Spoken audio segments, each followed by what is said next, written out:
bienvenue sur la chaîne pour cette nouvelle vidéo qui est, comme vous l'avez lu dans le titre, un book haul, donc celui de ce mois de mars 2017.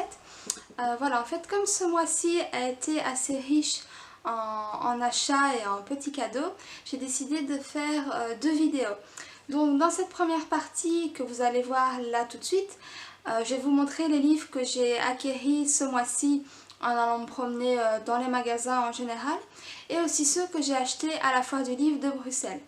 Dans la deuxième vidéo que vous verrez d'ici quelques jours, là je vous montrerai les romans que je me suis offert lors du salon du livre de Paris, qui était pour moi une première visite en fait que j'ai vraiment appréciée, et j'ai hâte d'y retourner l'année prochaine.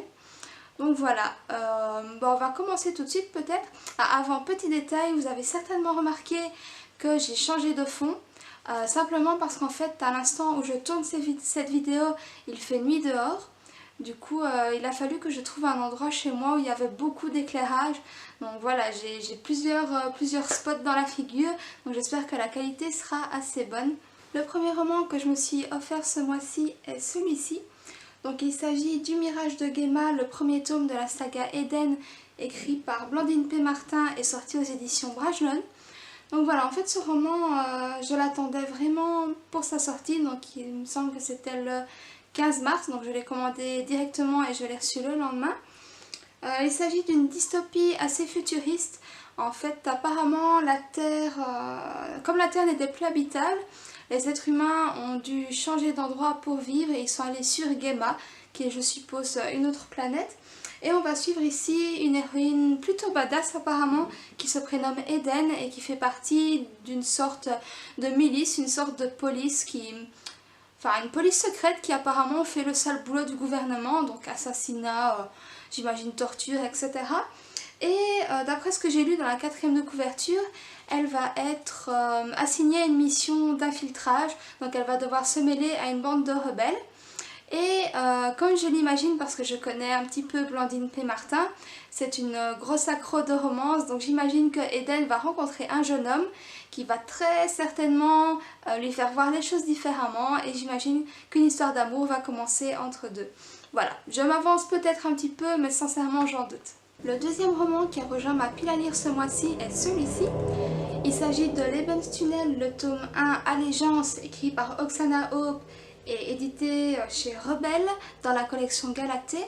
Voilà, en fait ce roman, je suis tombée dessus un peu par hasard parce que c'est Facebook qui m'a proposé la page de l'auteur qui était en pleine promotion du roman.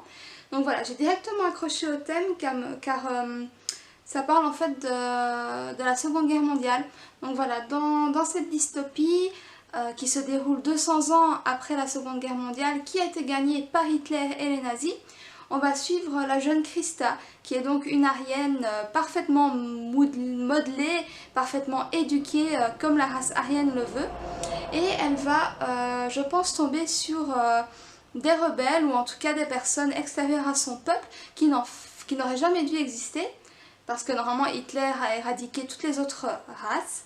Et elle va, j'imagine, avoir les idées complètement chamboulées et devoir ouvrir un petit peu les yeux sur son propre peuple et sûrement devoir choisir un camp. Voilà, je ne fais que des suppositions, mais c'est ce que la 4e couverture m'a inspiré, et j'ai vraiment hâte de découvrir ce roman parce que la Seconde Guerre mondiale, c'est un thème qui me touche vraiment beaucoup. Donc voilà, j'ai hâte de me plonger dedans. Le troisième roman que j'ai découvert en me baladant dans les librairies de ma région, c'est celui-ci. Il s'agit d'Un palais d'épines et de roses, écrit par Sarah J. Maas, édité chez La Martinière, donc c'est une maison d'édition que je ne connaissais pas du tout. Mais voilà, donc je me suis renseignée un petit peu en fait quand j'ai flashé sur la couverture en magasin, et j'ai lu sur les blogs etc. que c'était un genre d'adaptation de La Belle et la Bête. Voilà, et comme j'ai été voir le film au cinéma, je me suis dit que ce serait chouette d'avoir un roman qui traite la même histoire, le même conte. Donc voilà, ici c'est... apparemment l'histoire débute dans la forêt où l'héroïne chasse pour nourrir sa famille. Je ne vais pas vous dire le prénom de l'héroïne parce que sincèrement je ne sais pas du tout comment ça se prononce. Je pense que ça se lit Fair, je ne sais pas. Et apparemment son monde, donc c'est un monde fantasy, hein, son monde est peuplé de créatures surnaturelles et vraiment délimité parce qu'il y a une jolie petite carte en fait à l'intérieur. Attendez, je vais vous montrer. Voilà. Donc d'après ce que j'ai lu sur la carte, le monde des mortels et le monde des immortels est délimité par une barrière et elle va par je ne sais quelle raison se retrouver de l'autre côté et elle va devoir emménager dans le palais d'une de ces créatures immortelles. Et voilà, et bien sûr si c'est inspiré de La Belle et la Bête, j'imagine qu'elle et cette créature vont tomber amoureux. Voilà, et d'après la quatrième, elle va aussi apprendre qu'il y a un étrange mal qui sévit sur le monde de ces créatures et qui, je suppose, risque d'aller dans le monde des mortels. Voilà, en gros c'est ça, ça a l'air d'être une chouette adaptation et en plus la couverture est juste magnifique. Et les critiques sont assez bonnes, voilà. Donc j'ai hâte de voir ce que ça va donner. Passons maintenant au roman que j'ai acheté lors de la foire du livre de Bruxelles. Enfin, c'est surtout ma maman qui m'a offert une plus grosse partie de ses livres, voire je pense l'intégralité de ces nouveaux romans. Le premier roman sur lequel j'ai craqué à cette foire du livre de Bruxelles est celui-ci. C'est le premier tome donc échangé de la trilogie des Thrills écrit par Amanda Hawking et publié chez Castelmore. Voilà, donc en fait ce roman est sorti il y a je pense un petit temps, voire quelques années, si je ne dis pas de bêtises. Il m'a toujours fait envie parce que je trouvais la couverture très originale. Voilà, et puis la quatrième était chouette aussi. Donc apparemment ici on va suivre Wendy Everly qui a eu apparemment une enfance un peu particulière puisque sa mère a essayé de l'assassiner. Sa maman pensait qu'elle était possédée ou en tout cas qu'elle incarnait le mal. Et 11 ans plus tard, Wendy va se demander si tout compte fait sa maman n'avait pas raison. Parce qu'elle va, je pense, tomber sur un jeune homme qui s'appelle Finn Holmes et qui va apparemment l'emmener dans un autre monde, de là où elle tirerait en fait ses origines. Et je cite d'après la quatrième que le monde est à la fois magnifique et effrayant. J'aime beaucoup les romans fantastiques dans ce genre-là, où l'héroïne passe dans un autre monde. Voilà, j'ai vraiment hâte de me plonger dedans, il a l'air chouette, ouais. Par la suite, j'ai été faire un tour sur le stand des éditions du Chat Noir. Voilà, c'est une maison d'édition que j'avais beaucoup entendu parler, mais je n'avais encore jamais acheté de roman chez eux. Donc j'ai craqué pour deux livres, ces deux-ci. Le premier, il s'agit de Deep Time, la saison 1, écrit par Mathieu Guibé et Elodie Mars. Voilà, donc en fait ce livre j'en avais entendu beaucoup de bien. On m'avait dit que c'était un mélange entre Buffy contre les vampires et l'auteur m'a dit aussi qu'il y avait un petit peu de Big Bang Theory dedans. Voilà, comme c'est deux séries que j'adore, Buffy c'est toute mon adolescence. Voilà, j'ai vraiment craqué pour ce livre malgré que les histoires de vampires c'est plus trop mon truc depuis la folie Twilight etc. comme un peu tout le monde à mon avis. J'ai quand même craqué, oui. Puis l'auteur était là, il était super gentil, donc comment dire non à un auteur aussi sympathique. Donc apparemment ici dans Deep Time on va suivre... comment elle s'appelle? Je suis en train de chercher son prénom. Ça alors... Voilà, j'ai trouvé. Donc il s'agit de Elvira, qui est donc une chasseuse de vampires, parce que les vampires apparemment sont bien connus du monde dans ce livre. Et voilà, encore une fois c'est une héroïne bien badass qui a l'air chouette à découvrir. Le deuxième c'est celui-ci, il s'agit de Lake Éphéméral qui a été écrit par Anya Aline, donc toujours aux éditions du Chat Noir. Voilà, en fait ce livre je l'avais vu sur Facebook la première fois où j'étais tombée vraiment amoureuse de la couverture qui est juste superbe. D'ailleurs ça se voit pas à l'écran mais tous les petits papillons qu'il y a ici, les petits papillons en fait sont brillants, donc cette couverture est juste sublime. D'après la quatrième de couverture, on va suivre Sarah, une jeune demoiselle de 11 ans qui va se retrouver dans une espèce d'internat en fait, un peu genre comment c'est? Ah, il vient de sortir en film. Les enfants particuliers, voilà, Miss Peregrine, les enfants particuliers. Ce roman m'a vraiment fait penser à ça dans la quatrième de couverture. En plus ici vous avez une petite phrase: si jeune, un lac sous l'eau, trop de secrets. Donc voilà, je pense que cette jeune fille va se retrouver dans un internat qui apparemment est bourré de secrets. Je pense que sur le stand on m'a même parlé de plantes carnivores etc, d'un lac un petit peu maudit. Voilà, je ne saurais pas vous en dire plus, je m'embrouille un peu les pinceaux parce qu'il y a l'air d'avoir beaucoup de choses dans cette histoire. J'avais un petit peu peur en fait que l'héroïne soit trop jeune, mais bon il n'y a qu'en le lisant que je le découvrirai, donc voilà. J'ai hâte de le lire aussi. Ma chère maman m'a ensuite offert ce roman, donc il s'agit du Sang des Princes, le tome 1, L'appel des illustres, écrit par Romain Delplanque, que j'ai aussi rencontré lors de la foire du livre de Bruxelles. Donc, ce roman est publié dans les éditions de L'Homme sans nom, que je ne connaissais pas du tout.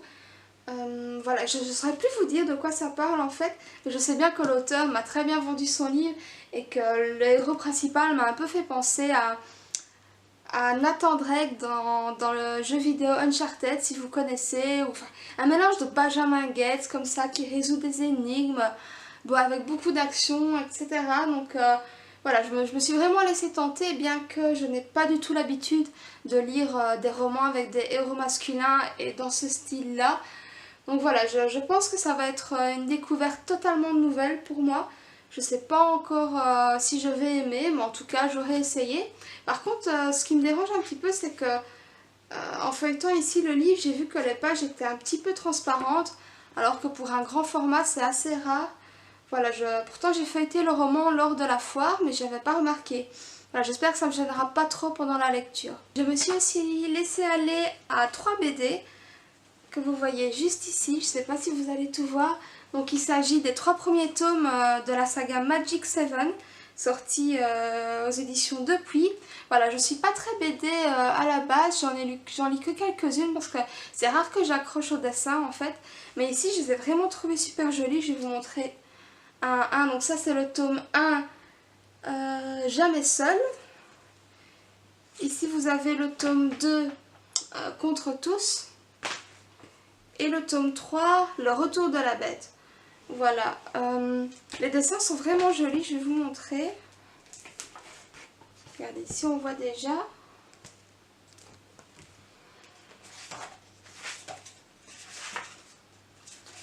Attendez, je cherche. Ouais, voilà, enfin, je vous montre comme ça au hasard. Les dessins sont vraiment beaux, c'est ce qui m'a attiré. Il faut un peu manga comme ça. Donc apparemment l'histoire raconte l'évolution de plusieurs personnages qui ont chacun des pouvoirs bien spécifiques. Et je suppose qu'ils vont devoir lutter contre tout un tas de gros méchants vilains. Parce que ce sont des jeunes adolescents. Apparemment il y en a un qui parle aux fantômes, une qui utilise des boules de feu, un qui parle aux animaux, et je sais pas trop ce que les autres vont faire. Mais voilà, je me suis dit après tout, pourquoi pas, ça me fera de nouvelles BD à découvrir, c'est toujours chouette. Le dernier livre que je vais vous montrer est en fait un manga. Voilà, donc c'est le tome 2 du Couvent des damnés que j'aime beaucoup. J'avais vraiment adoré le premier tome, je vous en parlerai certainement dans une autre vidéo. Voilà, donc ce manga sort aux éditions Glénat et est réalisé par Minoru Tokeyoshi, si je prononce bien. En fait, pour vous résumer un peu le premier tome et certainement la suite dans ce deuxième tome, l'histoire d'une jeune fille, je sais plus son prénom, je pense que c'est Ella, oui c'est Ella. Donc c'est l'histoire d'Ella qui est une orpheline qui est recueillie par une jeune femme un peu guérisseuse dans un village, et il existe en fait une espèce de secte religieuse fort fanatique qui pourchasse les sorcières, et évidemment apparemment elle va s'en prendre à la mère adoptive d'Ella, et Ella va se retrouver dans un couvent où sont réunies toutes les filles de soi-disant sorcières qui ont été exécutées par la secte. Donc voilà, ce manga a une vraie base historique sur, je pense, les sorcières de Salem, etc. Et j'avais vraiment adoré le premier tome, donc voilà, j'ai hâte de découvrir aussi ce deuxième tome. Voilà, la vidéo est terminée, j'espère que ça vous aura plu et que je vous aurai donné envie de découvrir tous ces romans comme moi j'ai envie de les découvrir. Surtout n'hésitez pas à mettre un petit pouce vert si vous avez aimé la vidéo et à vous abonner à la chaîne si vous souhaitez voir mes prochaines. Je pense que je vais réaliser donc la deuxième partie de ce book haul très rapidement pour pouvoir enchaîner après sur mes updates lecture pour ne pas avoir trop de retard et tout ça. Donc voilà, je vous dis à très bientôt, je vous fais plein de bisous. Bye bye.